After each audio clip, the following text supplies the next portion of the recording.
Shalom peuple de Dieu, soyez bénis. C'est la sœur Grâce Esther. Je viens partager avec vous des rêves que j'ai faits sur la persécution.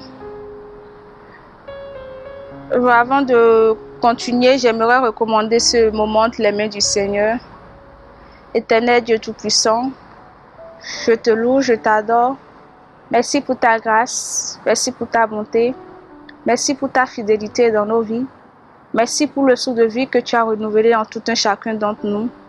Merci pour ta main de protection qui demeure sur nos âmes. Que gloire et honneur te soient rendus au nom puissant de Jésus-Christ. Seigneur, je te recommande tous ceux qui vont écouter cet audio, d'aller les bénir, d'aller faire ton œuvre dans la vie de tout un chacun d'entre nous. Au nom puissant de Jésus-Christ que j'ai prié. Amen. Bien-aimés, comme je le disais tantôt, j'ai fait des rêves sur la persécution ou la tribulation, je dirais. Je vais commencer par le plus récent. Le plus récent, c'était le samedi 31 juillet 2021. Dans ce rêve-là, j'ai vu que j'écoutais un pasteur. Le pasteur s'appelle José Pierre Dano. Je l'écoutais en ligne sur mon portable. Donc je l'écoutais en ligne. D'abord, ça avait commencé dans ma chambre à coucher en Russie, et tout d'un coup je me suis retrouvée au pays, chez moi, au salon. Je suivais le pasteur en question et j'ai vu que la télévision s'est allumée, et à la télévision j'ai entendu la musique d'introduction de la chaîne Jésus Sauve TV. Donc j'ai dit je vais écouter, attendez, je vais écouter. Donc je me suis rappelé, j'ai dit je voulais partager des rêves avec le peuple de Dieu. Faudrait que je fasse vite pour partager. Et c'était une dame qui nous avertissait. Et cette dame, je crois que c'était la sœur qui avait parlé sur les étoiles, ce que le Seigneur avait révélé concernant le drap. En tout cas, les objets qui ont des étoiles, c'était elle. Mais il s'est fait qu'elle parlait en anglais. Elle a donné, je dirais, une parabole en anglais. Et ça parlait de cravate, quelque chose de ce genre. Et quelqu'un a dit, mais tu vas pas nous expliquer, on ne comprend pas ce qu'elle dit, elle n'a qu'à nous expliquer ce qu'elle veut dire par là. Et quand la personne a parlé ici, une personne est en train d'expliquer vraiment que ça sera difficile de bien attacher, de bien nous attacher. Ça sera très serré comme on serre la cravate au cou. C'était comme si la cravate allait vraiment nous serrer le cou, quelque chose de ce genre. Et quand elle est en train de parler ici, je me suis retrouvée dans une salle. Et dans cette salle, il y avait le président chinois, je dirais la chancelière allemande, avec des hommes regradés de l'armée. C'était des hommes regradés de l'armée. Le plus souvent, ils sont en tenue vert. Et la majorité d'entre eux, c'était des Chinois. Et j'ai vu qu'ils étaient comme si c'était à une conférence. Ils étaient à une conférence. Et moi, j'étais assise de deux côtés et je les regardais. Je les regardais, tout d'un coup, une personne me parla. Et la personne me dit, regarde bien ces personnes-là, regarde-les. Ils sont là, ils sont en train de vous espionner. Regarde-les bien. Regarde-les bien, ils sont en train de vous espionner. Ils ne sont pas tous des êtres humains. Regarde-les correctement. On dirait que c'était comme des robots parmi nous, des transhumanoïdes, ou bien comment je le dirais. Là, ce que la personne me disait, je ne voyais pas bien. Et la personne insistait, regarde bien, regarde bien. Et je regardais, je vois réellement, ils étaient braqués, on dirait comme des robots. Et au niveau de leurs pieds, de leurs chaussures, ils avaient des trucs façon, je sais pas, on dirait caméras avec lesquelles ils surveillaient les gens. Donc j'ai dit, je vois. Après, dans cette salle-là, une petite fille européenne rentra dans la salle et elle avait dans sa main, je dirais, comment dirais-je, crapaud vert ou bien lézard ou caméléon. Le truc était vraiment gluant, c'était trop bizarre. Elle est rentrée dans la salle avec, et les gens qui étaient là caressaient le truc. C'était comme s'ils adoraient en réalité cette chose-là en question. Donc, elle s'est approchée de moi et je disais dans mon cœur, il ne faudrait pas qu'elle me touche avec, il ne faudrait pas qu'elle mette ça sur moi. Et elle le fit. Ce qui m'a irritée, j'ai enlevé. Elle reprit, elle remit encore sur moi. Et cette fois-ci, je m'étais fâchée, donc j'ai pris ça et j'ai jeté ça par terre. Et je l'ai pris par le bras et je l'ai fait sortir de la salle. Et je suis revenue m'asseoir. Et j'ai vu que le président chinois, lui, il était en tout cas serein, il était content. Il était content. En fait, sa joie était un peu masquée, quoi. Sa joie était un peu masquée quand même. Et tout d'un coup, je vois que quelque chose s'est passé. Quelque chose s'est passé et il a commencé par rire maintenant. Il était très content et il m'a ordonné à ce que je réveille ceux qui sont parmi nous. Ceux qui sont, il dit, réveille ceux qui sont comme toi maintenant, réveille-les, c'est fini maintenant, ils n'ont qu'à se réveiller. Et ces gens-là, ils dormaient. Ces gens dont il parlait, ils dormaient. J'ai reconnu quelques membres de ma famille, donc je les ai réveillés. Et je vis comme si c'était ma maman qui était devant. Et on est en train de la raser pour l'amener dans une salle de torture. En même temps, j'ai compris que c'était la persécution.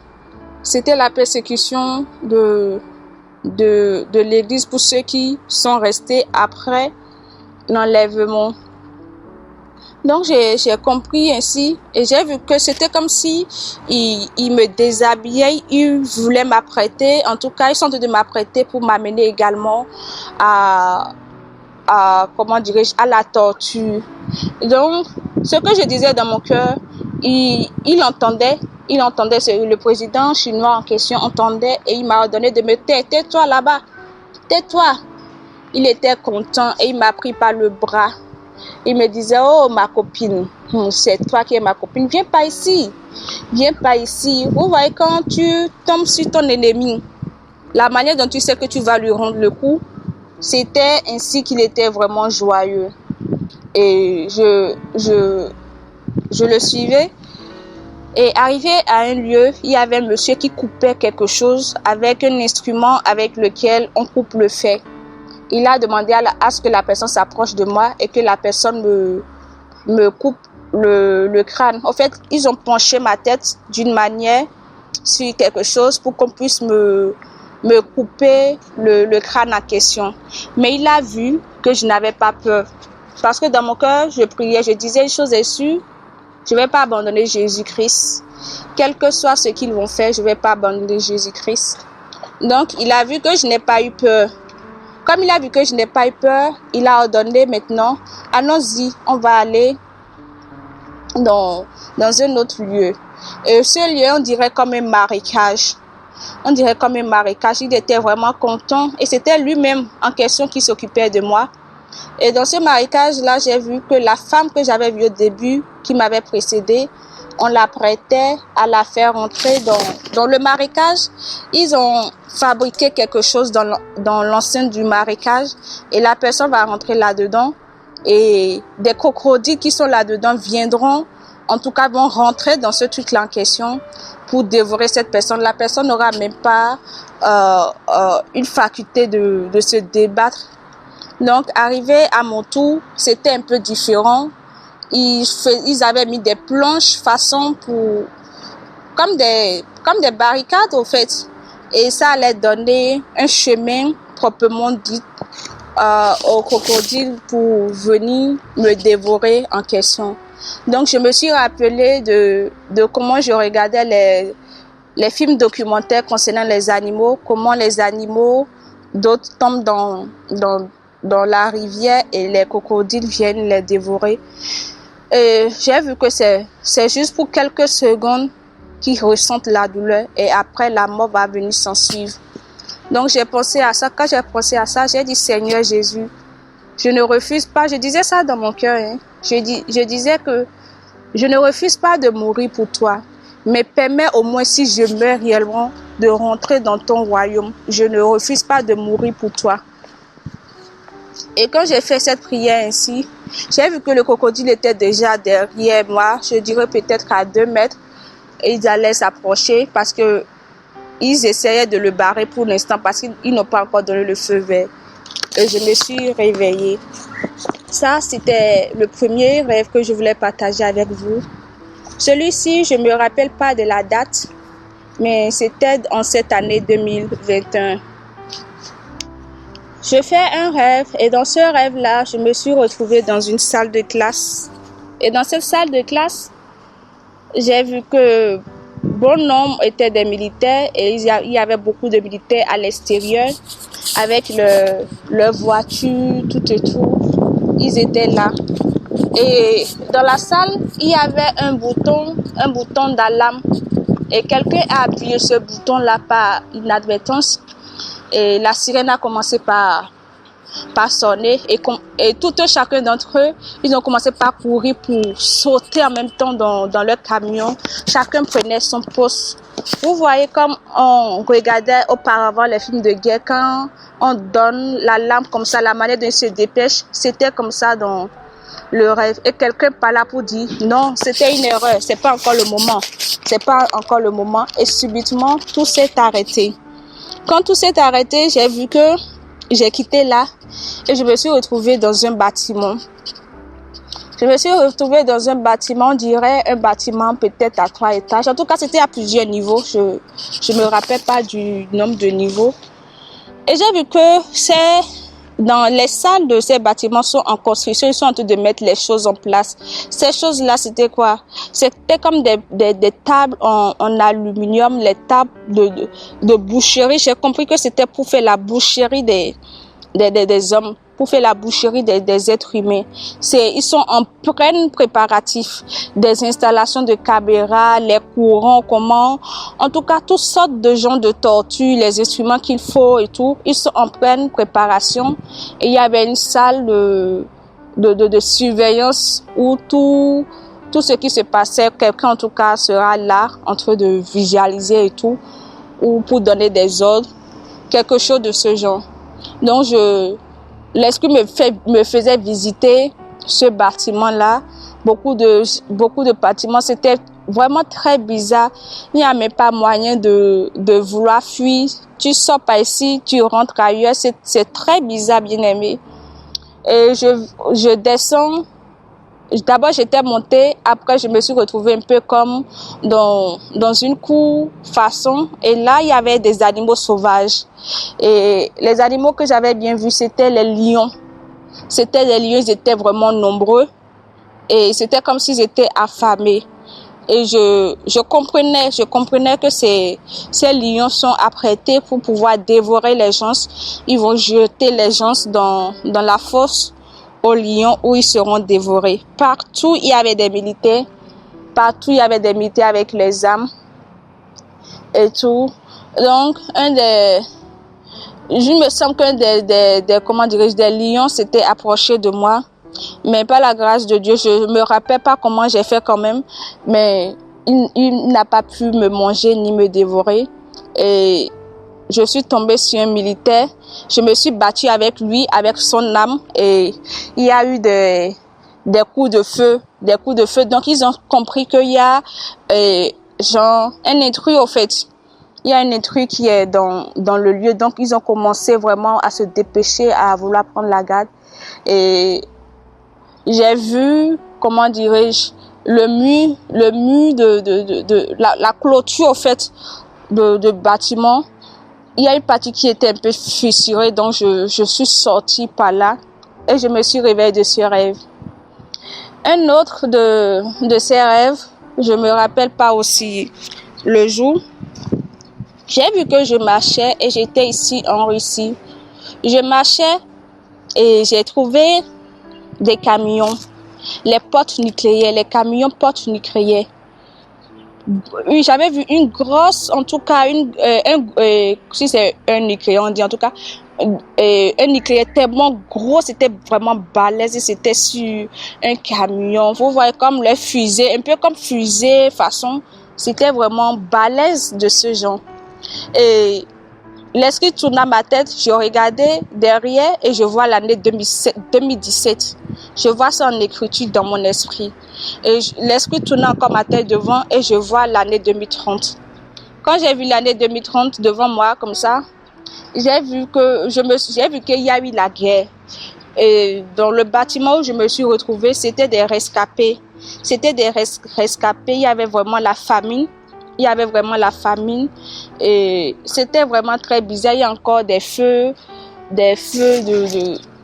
suite à la guerre qui étaient encore allumés. Et là, il y a encore des militaires qui étaient là et on venait chercher quelques-uns des gens. C'était comme aussi pour les torturer et tout. Donc, je me suis réveillée de ce rêve. Et dans ça, encore, je dirais aujourd'hui, j'ai fait un rêve.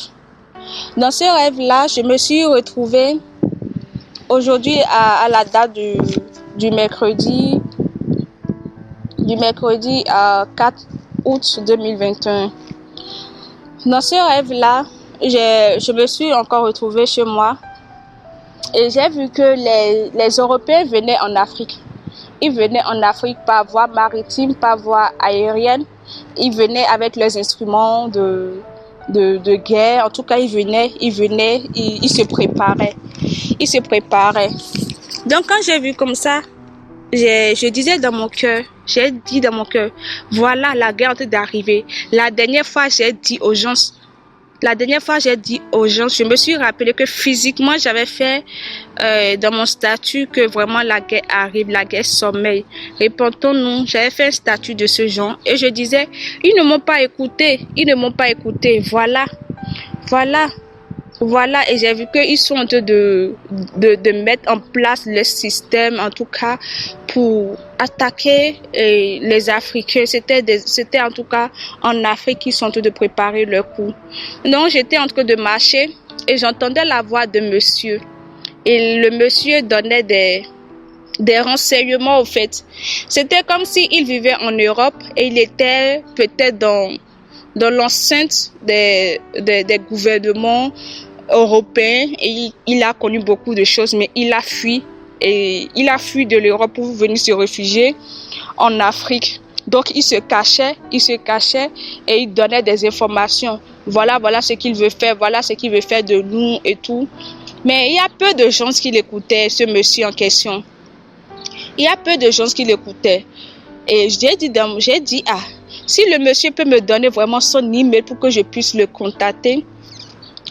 Je ne l'ai pas vu, mais dans mon esprit, tout se passait en esprit. Et quand j'ai parlé ainsi, il me disait que c'était pas possible qu'il me donne parce que ils sont à sa trousse, ils sont en train de le rechercher. Parce qu'il est dans un lieu très reculé. Donc, quand il m'a parlé ainsi, je suis en train de marcher et j'ai vu, vous voyez les caniveaux de chez nos pays, là, les grands caniveaux. Simplement, dans ce caniveau, il n'y avait pas d'eau. Et sous la partie où il y a d'espace, je saurais comment vous le décrire, j'ai vu qu'il y avait des Français qui étaient là. Ils faisaient des réunions.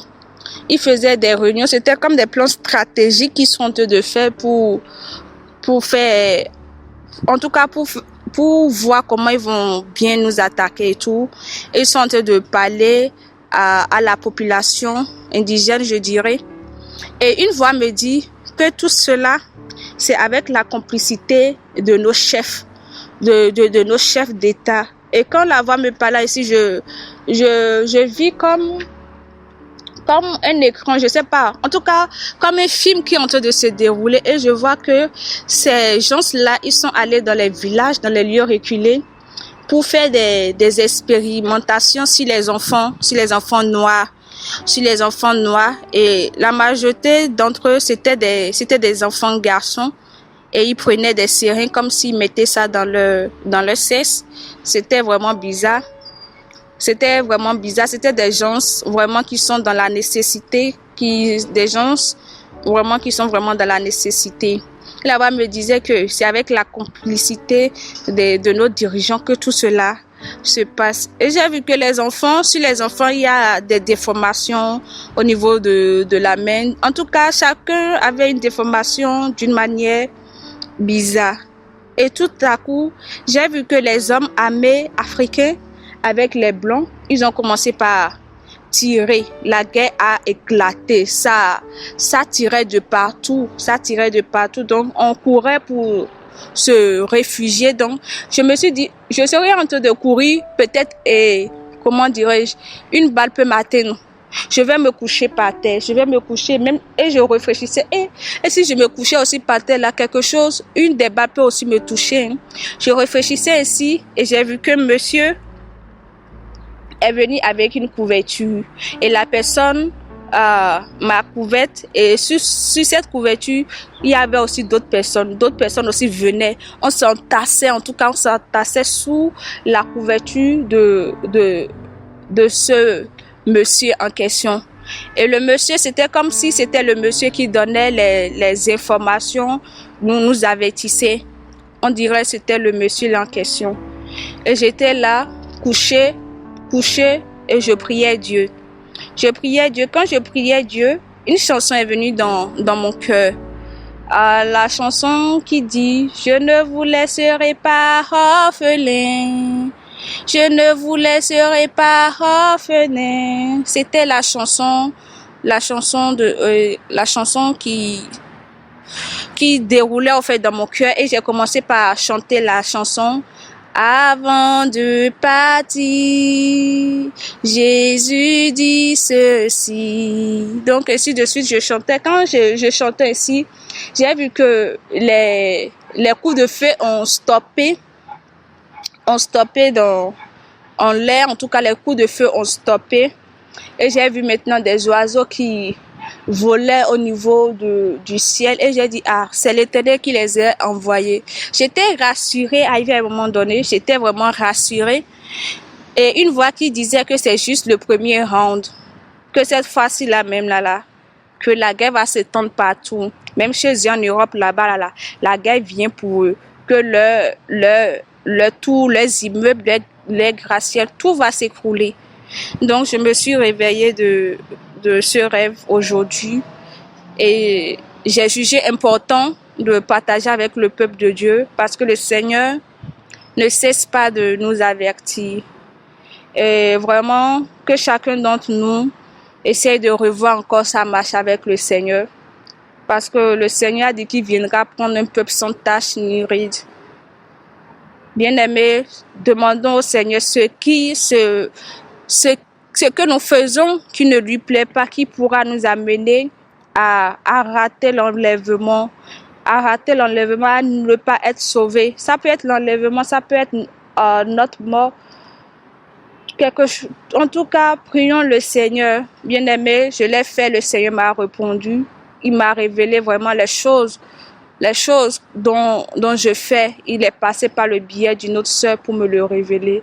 Donc, bien-aimé, demandons encore au Seigneur et qui nous accorde la grâce de lui obéir pour que nous soyons sauvés. Donc, c'est l'exhortation que j'aimerais ajouter à ça. Soyez bénis. Shalom, shalom.